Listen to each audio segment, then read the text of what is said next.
So my But name is Gil Robertson. I am the president of the African American Film Critics Association, and we're happy to welcome you to AAFCA Roundtables. yeah, Today we I have, want to tell you, I'm so honored. Before I'm sorry to interrupt, I'm just so honored to meet you and to be here and to be with you all today. I was like, wow, just the invitation was just overwhelming, and I'm appreciative. well, we're appreciative of your good work, sister. So no, thank you, really. Um, so I'm going to introduce you to the wonderful group of women that we have today on the call. Starting off with the lovely Katia in Philadelphia, Sharonda in Atlanta, Rhonda Rasha Penrise in Atlanta, and Kim Ford in Atlanta. Atlanta is representing, not surprisingly, especially for a title like this, you know.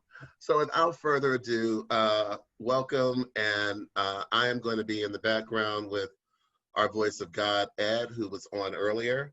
And we'll be back in a minute to wrap things up. I'm so happy to be here with you. This is so exciting. Hi, Channing, Kathy out of Philadelphia. First of all, I saw your film at Sundance, and through all my coughs and sneezes, it brightened my day. I was not feeling my best, but I love, love, love your film. I love what it says about a mother's love for her daughter. I'm a mom, so I really looked at it and I was like, oh, all of that. I want to talk to you about a specific scene. Ronnie was not my favorite for obvious reasons. However, I wanted to ask you why you chose to depict, he's supposed to show up to help pay for the dress. He's late. He doesn't have the money. He comes up with an excuse. Excuse me. And instead of her going into rage, her being upset, Turquoise, she in terms just kind of looks at him. And it seemed to me that at that moment, she finally accepted the fact that, yes, he's responsible for a lot of her heartache, but she also accepted the fact that she facilitated a lot of it. It kind of like finally clicked with her that this relationship was not beneficial to her, and more importantly, to her daughter. Was that something you did on purpose to go in that direction instead of the obvious one? Because I really was like, I looked at it, I caught it more the second time I saw your film, and I was like, wow, this is really smart.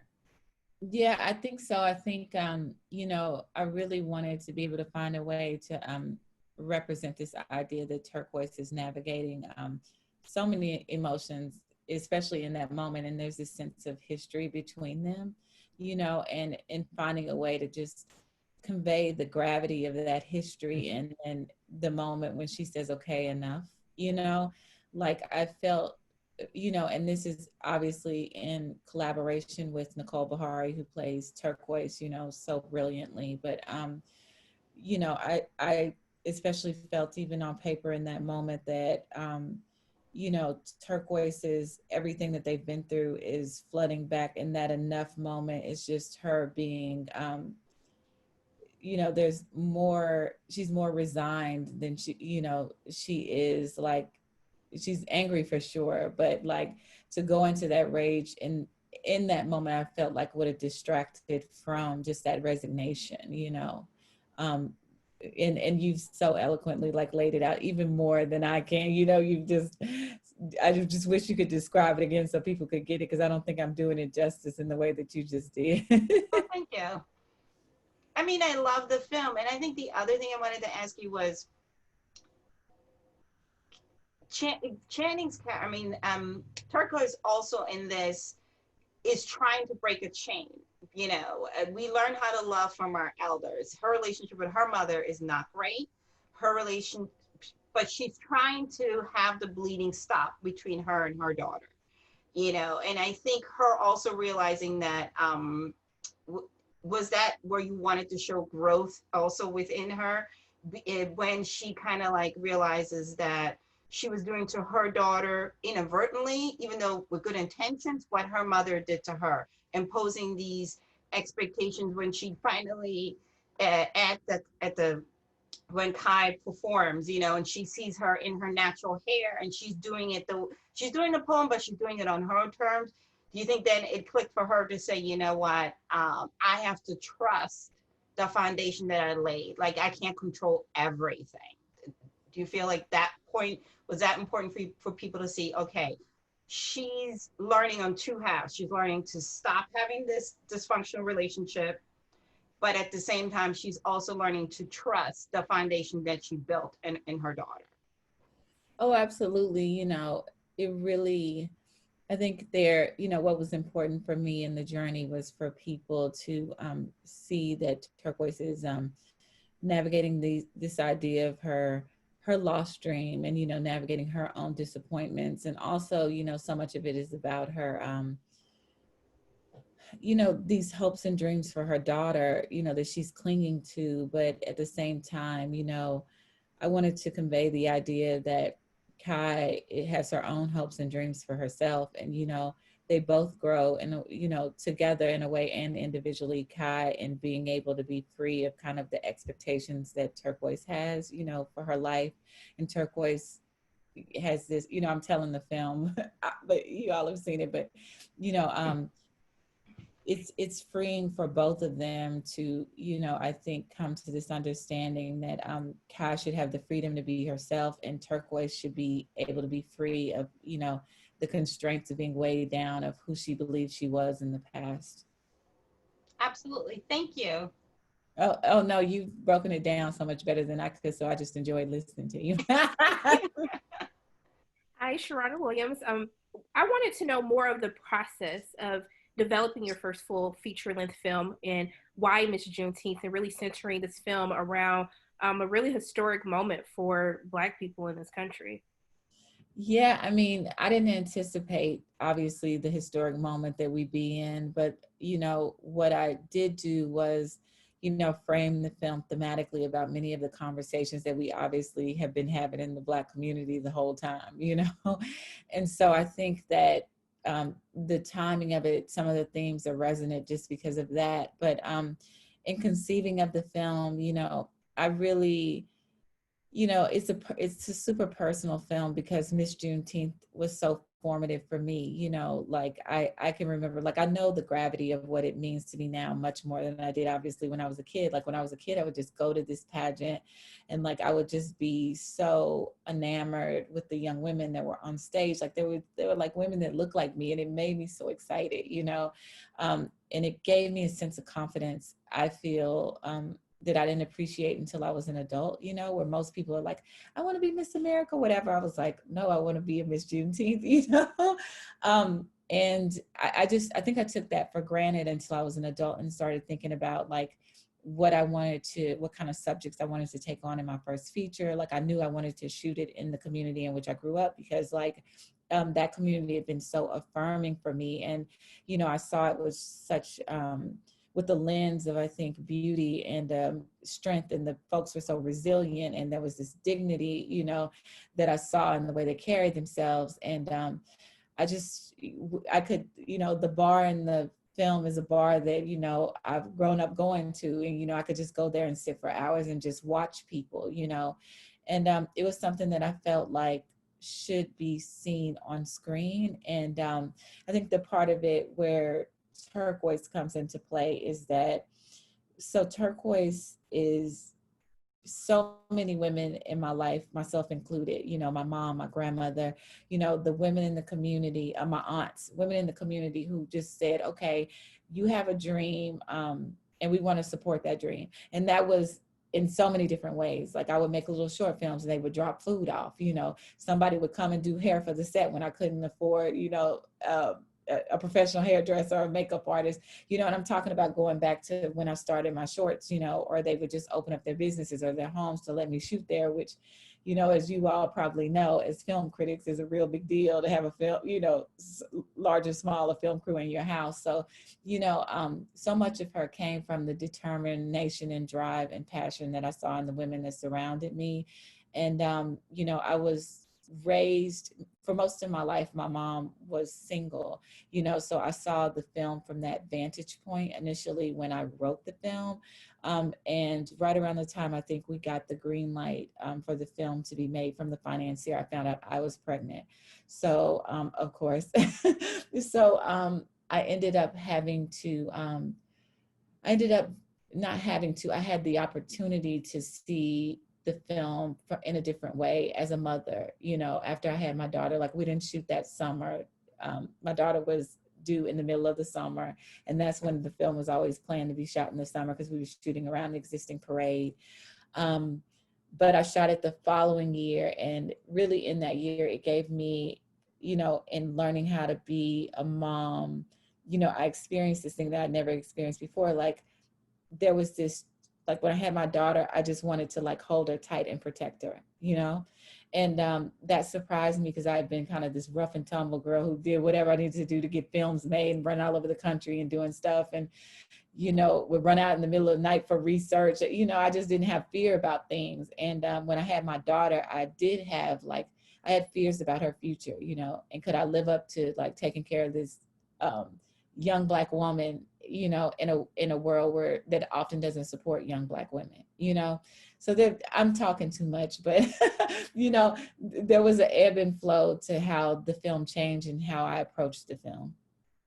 And how did you go about the casting? Because Nicole is just such a talent. She like deserves to be an even bigger star than what she is now. How did you go about securing Nicole and Kendrick and really filling out the cast of the film? I mean, for sure. I really, you know, my undergrad is in theater, and I came to cinema in a non-traditional way because like there was really wasn't an infrastructure for cinema like where I was from. And so I really went in it through community, or I got access to story and acting through community theater. There was a small community theater in my community called Sojourner Truth that my mom would take us to. And it, you know, I got to just see all these like great Black plays, you know, early on. Like two of them I've said before that were notable were like For Color Girls and Pearly. And it just really like, you know, started my interest in like Black stories and acting and, you know, Black leads and, you know, Black women, you know, in these really strong multi-layered roles.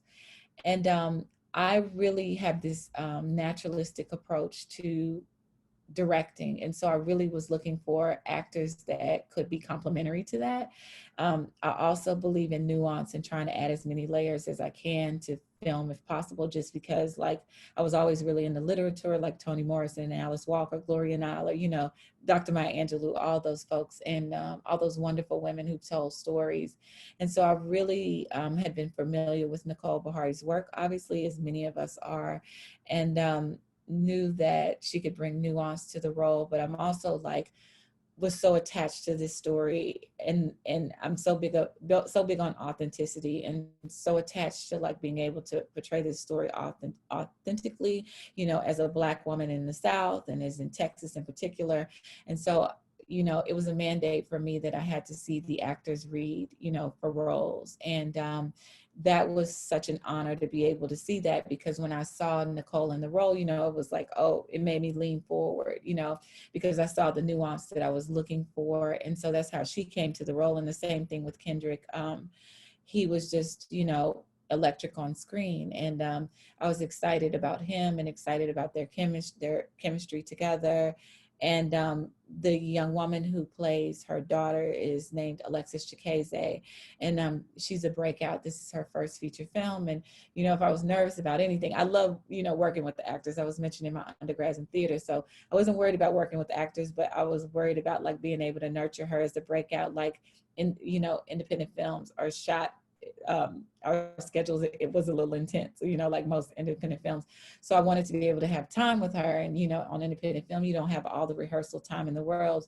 But, you know, it was silly for me to be nervous because like there were, in her auditions, there was just something, a spark in her that just made me want to reach out to her. Like in the script, she's described as, I don't know the exact line right now, but it's something along the lines of, you know, like Kai 14, like her eyes like look like she's seen too much too soon, you know, and she had that quality to her. And that's not a direct quote from the script, I'm paraphrasing, but that's just the general, you know, way that I felt about that character. So, you know, I'm really pleased with how the casting came together. And then obviously, you know, they're actors that live locally who have been in the game for years, just like the woman who plays Betty Ray, Liz Michael, and Wayman Marcus Malden. You know, they're all these like really strong actors. Lori Hayes plays Charlotte, the mother. And they were people who excited me in the room, who I was familiar with their work, but you know, I'm really excited about the casting. And then y'all know that it's surrounded by community folks, actual folks from the community. Thank you. Hey, Channing. Hey, Rhonda. How are you doing? How are you? It's great to see you. But I wanted you to piggyback off of Sharonda, kind of expand how you went about creating a lane in film to be a Black woman filmmaker. Not just a filmmaker who's a woman, a Black woman, but to actually translate what we feel when we read Maya Angelou, when we read Zora Neale Hurston, to translate that into the film, because that's what draws me in, to see that internal struggle that I've always read in African American literature. Yeah, you and I have had great conversations in which you've educated me, you know, about a lot. But, you know, to be honest, I just didn't know any other way to be. I think the fact that I came to cinema late, in a way, was a mixed blessing, because my lens literally was from, you know, community theater that I talked about, but also from literature. And, you know, those are the pictures that played in my head, kind of. And, you know, and being able, so in translating, you know, that is a huge compliment, because, you know, I still, I don't think I kind of even wrapped my mind around that's what I did. You know, those women were who inspired me, you know, on this journey. And really, I was so inspired by the way that they were able to put these multi-layered stories on the page, you know, like these complex stories about Black women. You know, like I remember being transformed by like reading Sula, you know, like, and we've talked about books that have inspired us, obviously, but like, I just, you know, they were books that just made the hair on the back of my neck stand up, you know, and I knew that those are the kind of stories that I wanted to tell, you know, and I knew it was a tall order, like I could never even, you know, imagine like being able to be mentioned in the same breath as those women, but they were who encouraged me and inspired me, I think. Well, I was like, I think a lot of times, even when, you know, we look at Black filmmakers in general, a lot of times some of the cues that we take in, some of the cues that they take in filmmaking are what's been, you know, established by the dominant structure. And to be able to come in and say, I really want to tell my story, not just a story with people who look like me in it, but something that feels more authentic to who I am, where I come from. And I think that's very courageous, because we don't see a lot of it. Of course, in this independent film lane, we have, you know, seen it with Charles Burnett, with Julie Dash and so forth. But in recent years, it's kind of disappeared, and this Juneteenth kind of resurrects that for me. I appreciate that. And I hope, you know, and I've said this, you know, before, but I hope Ms. Juneteenth opens the door for more people to be able to tell, you know, specific kind of personal stories about Black life in particular. I just didn't know, part of it is, I think, me being a little naive, because I just didn't know any other way to be, you know, but authentic. You know, I'm from Fort Worth, Texas. You know, I've said this the other day, but it's true. You know, I'm the kind of woman to walk outside without my shoes on, you know, like that's just who we are, you know. And I wanted to show that in the work in some way. You know, I wanted to be able to, you know, show characters on screen that could just be.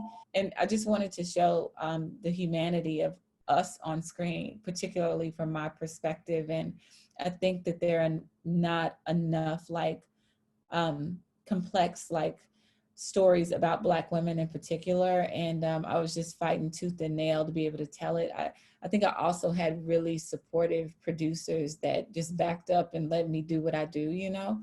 and supported the journey.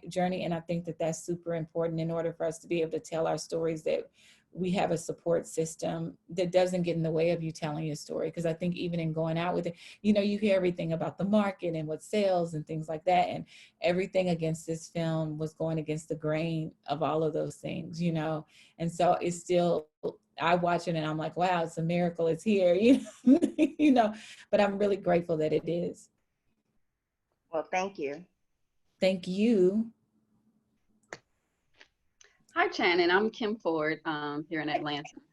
I love the film, especially the debutante scenes. It took me immediately back to where I was a debutante, learning how to use the correct fork and everything. So thank you for telling our stories, because if it wasn't for filmmakers like you, the masses would not be able to know what that experience is like.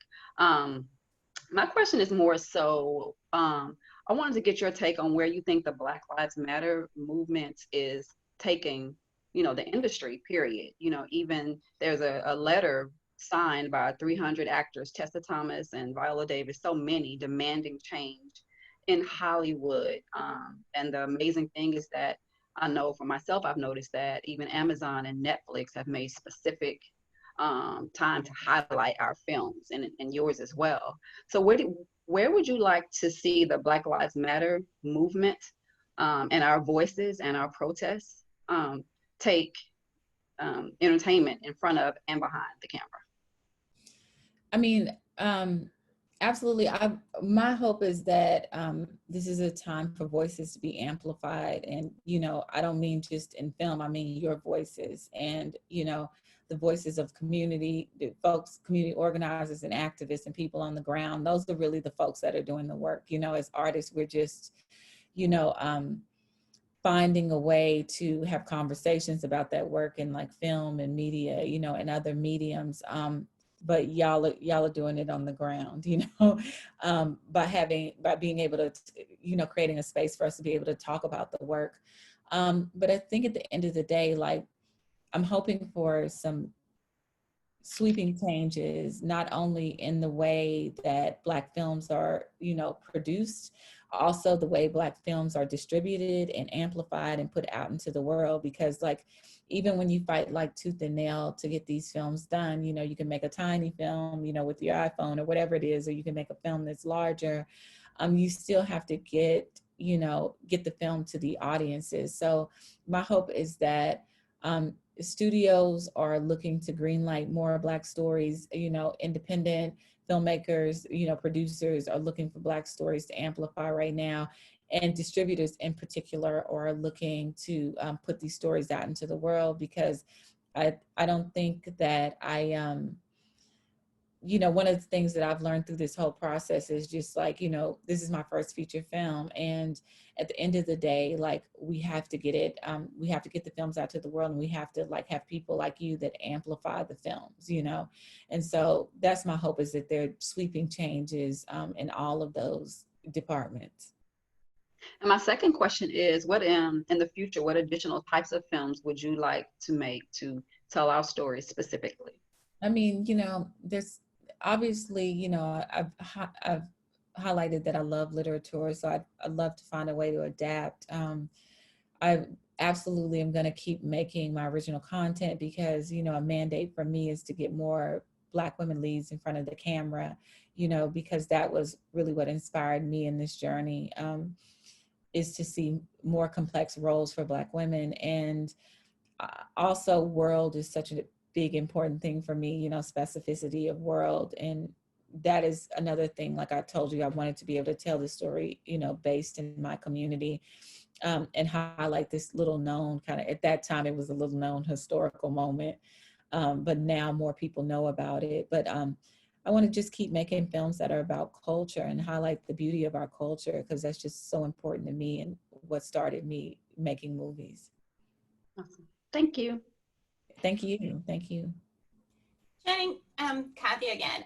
One of the things that kind of stuck with me when going to places like Sundance was Janika Bravo mentioned something really interesting, that when she submitted her film and she had spoken to Justin, she was like, oh, I hope we both get into it. And then when we looked at the program for Sundance, we saw not only multiple Black filmmakers, but more importantly, Black female filmmakers, all telling stories from different point of views. So my question to you is, what can we do to help change this thing where that can only be, four? We have 4 Black films, fantastic. Or we can have only 1 Black woman and 1 Black man.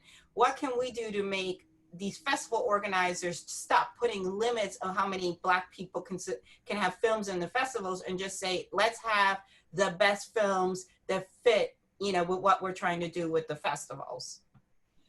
Yeah, that's an age-old question that I wish I had the answer for. But I think Sundance was like very progressive in this year in particular, in having so many Black women in competition that I can think of. And there were more Black women, not just in competition, but I'm just thinking of who we were in competition with. And, I was very complimentary of them for that. There was several different perspectives, but I think we need to do what we're doing right now. Like, you all are so important in like amplifying these stories. And like with us in particular, we're with a smaller, more enthusiastic distributor. And we had a deal that was going to be, we were going to be in limited markets in theater, which I was like so committed to, because, it's a film I made in the community. I wanted the community to have access to it, so I wanted the film in the theater, but obviously COVID changed those plans. And we were straight to VOD and digital. But I mean, we had this groundswell of support, from, folks in the community, and then I'm figuring out how to use Twitter. Yeah, you're great. I was like, oh my God, I think I want you to know too, I appreciate that people from the film reached out, like, to me and other people when they saw that we were enthusiastic about it, and were like, oh my God, like, you really, like, it was a team effort, I feel. Because sometimes we can be enthusiastic about something and people are like, well, who are you? We don't really care. But I just want to let you know, like, the producers and everyone behind the film, my personal experience has been like, it's been a partnership. They've been interested in what we've had to say. You know what I mean? So that also is a blessing. Because I mean, Black women were who we made the movie for, and that was important. And like, you were an early supporter early on, after seeing the film at Sundance and speaking about it. And, I literally had this conversation with Neil, who is the producer of the film, but also happens to be my husband. Like, we were talking about it today, and we were talking about how that really, for us, our Sundance experience, while Sundance, is in a push for more diversity in their audiences, what we did find was this core group of supporters that talked about the film early on and championed it. And those are the folks that really started getting, the film out there really, and talked about it critically. And that was really helpful. I mean, and those reviews kind of came in, or, just the commentary, I don't even know if they were full reviews, but y'all jumped on Twitter and were like, this is what this film is. And, we're really passionate about it. And all that was happening before we had all this critical success, before the New York Times and Rolling Stone. And we're, blown away by those, but like, we had a group of like core Black women in particular who were riding hard for it. And I'm really grateful. I wanted to ask, is there any specific part of the film that came to question and needs to be explained in a larger sense? And really, like, one of the first scenes of the film when you go into having the explanation of what Juneteenth is, because, this is a topic that's not discussed in schools, and a lot of people, even outside of our culture, until this resurgence of more allies getting involved in the Black Lives Matter movement, of actually understanding what Juneteenth means to us as a community. Yeah, I really wanted to, like, I talked about how authenticity is such a big thing for me as a writer-director. And so I wanted to find a way to,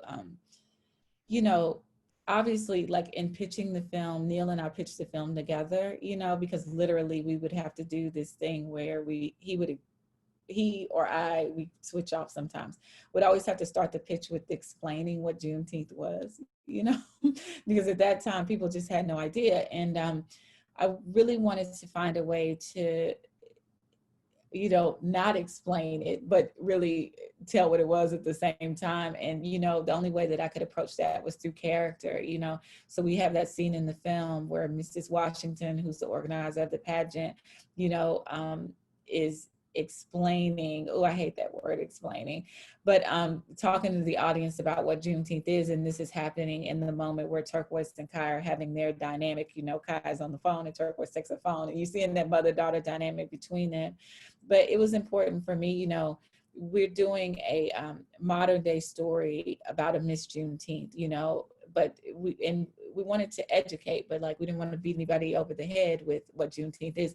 People needed to also take a certain amount of initiative to understand. I think that's important because people need to have a historical context that we couldn't, you know, fully provide, and not making a specific story about what Juneteenth was. You know, it really was about a woman who had been a Miss Juneteenth, and Juneteenth was in the backdrop of this film.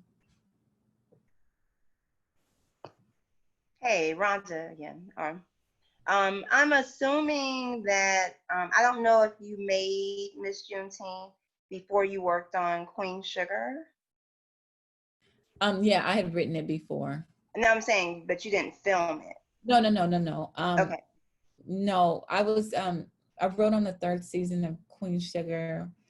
Look, and I'm always messing up my dates, Rhonda, because. Well, no, I'm just interested. 2017.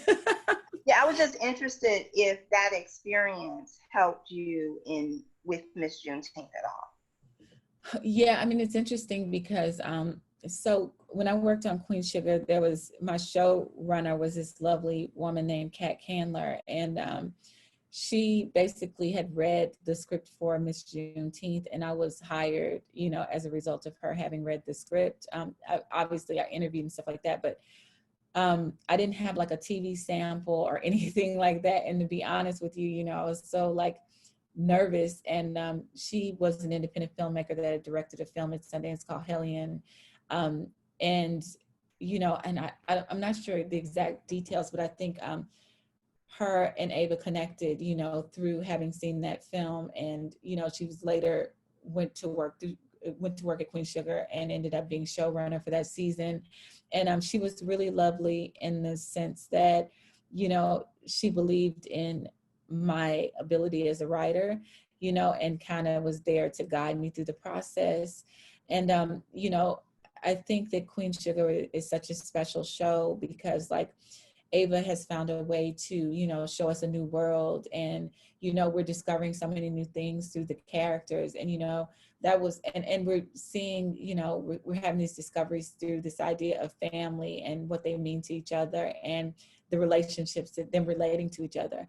And so I was excited about being on that show because that's what I love to do. You know, I love, like, you know, strong characters and new worlds. And also I'm from Texas, but a lot of my family's from Louisiana. So I was excited about being able to tell their stories. So I think it was helpful in the sense, like, I always wanted to see the TV side of the world. And I got to see TV, you know, and its inner workings. You know, even as a writer, you're invited down the set to see the show being filmed. And so that was super helpful to me. And I mean, also TV, you got to write fast and be thinking on your feet. So, you know, that was helpful to me on set because in indie film, you know, we just don't have the luxury of time.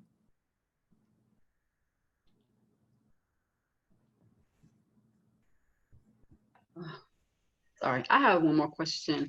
Can you talk about the dynamic between Turquoise and her mother? Because to me, that was one of the hard scenes to watch.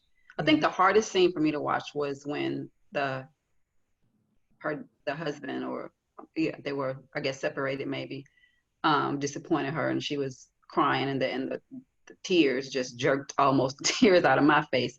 But it was also hard to watch her lack of having a mother's love, and could that possibly lead to why she dabbled in becoming a stripper? Can you talk more about that dynamic?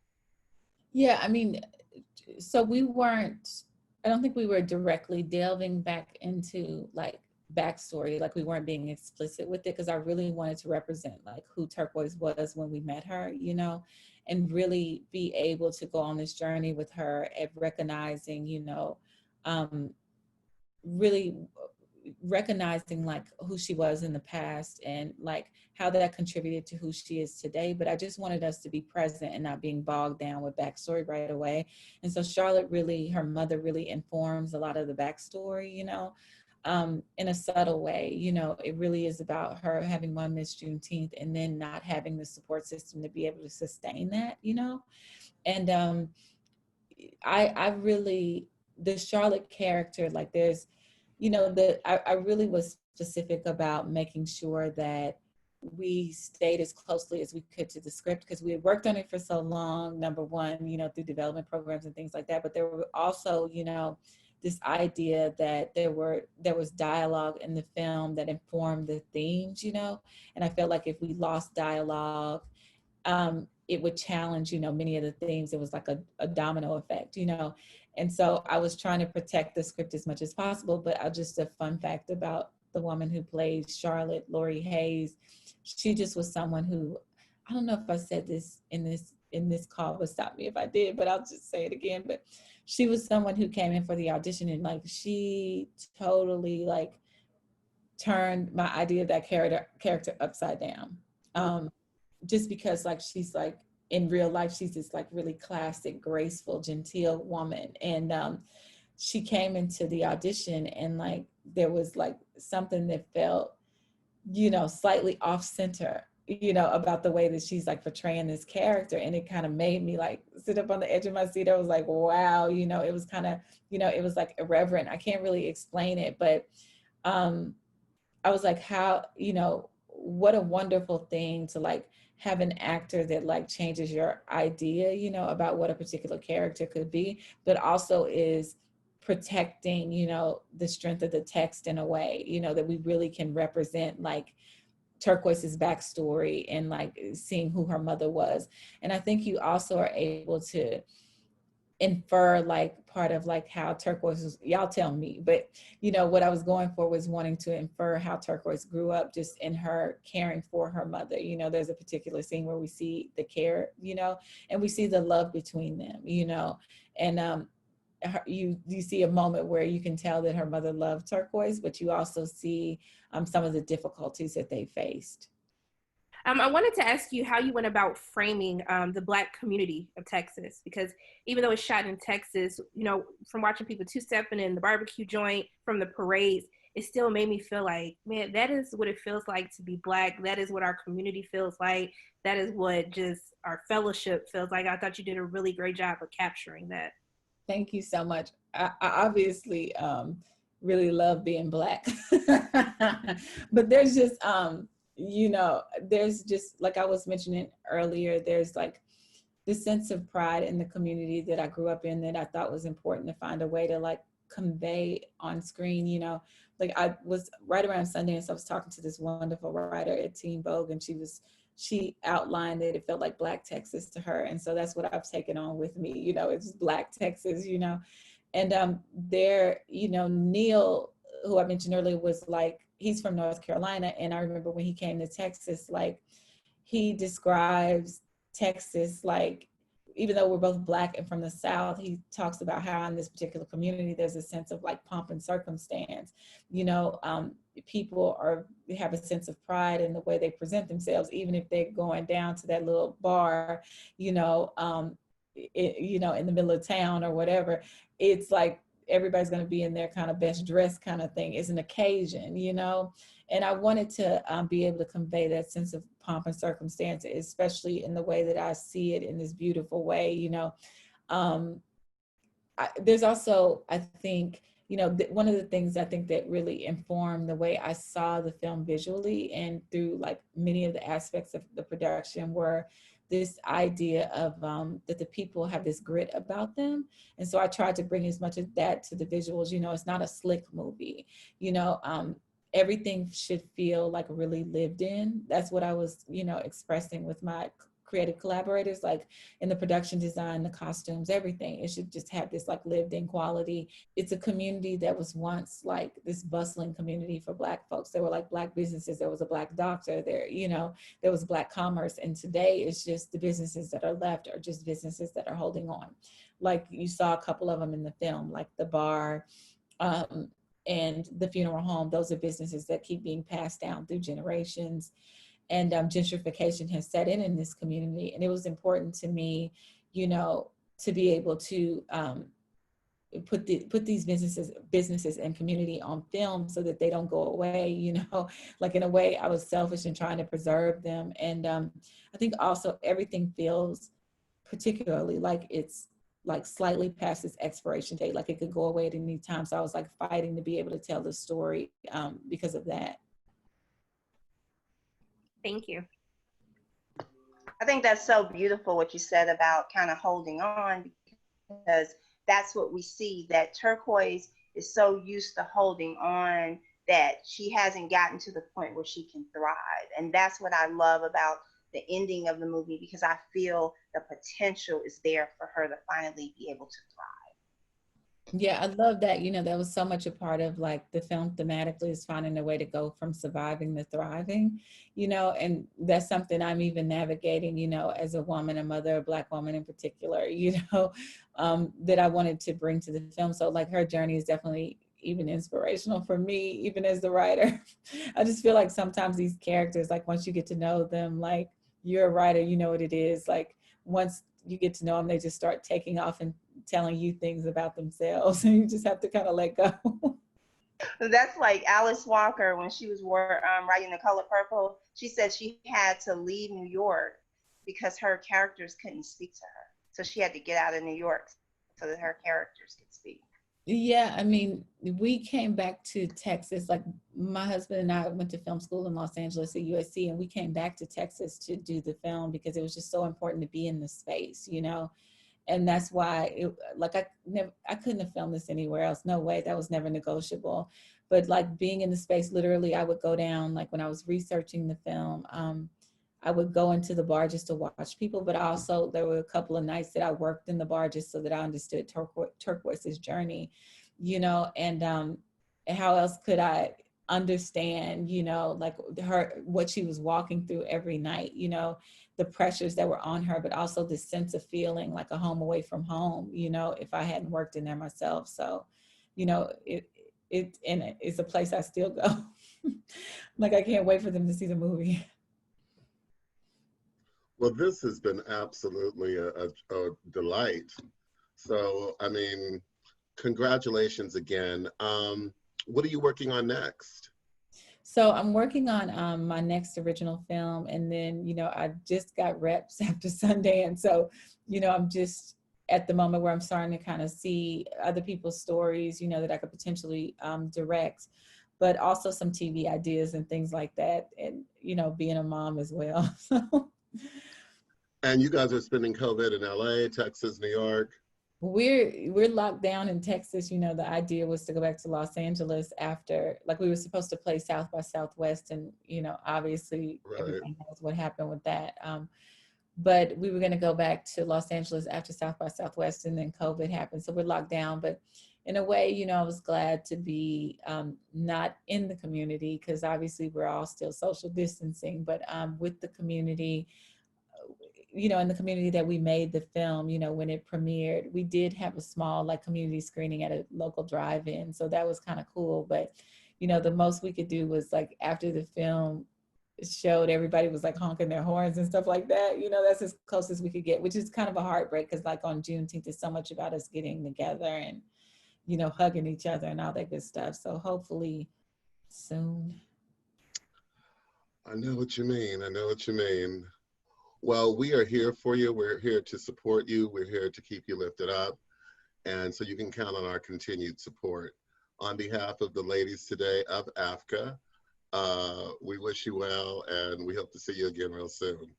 This was such a joy, and I wanted to tell you all, like, I'm reading all your reviews, and you know, all the joys and pains of all of them, and I've learned so much even about the film from you all writing and sharing, and I love them so much. So thank you so much for supporting this film. Absolutely, absolutely. Hopefully we'll educate a few folks along the way too about this amazing day. Yes. And what it means. That's my hope as well. Thank you all. Absolutely. Bye, you guys. Bye-bye.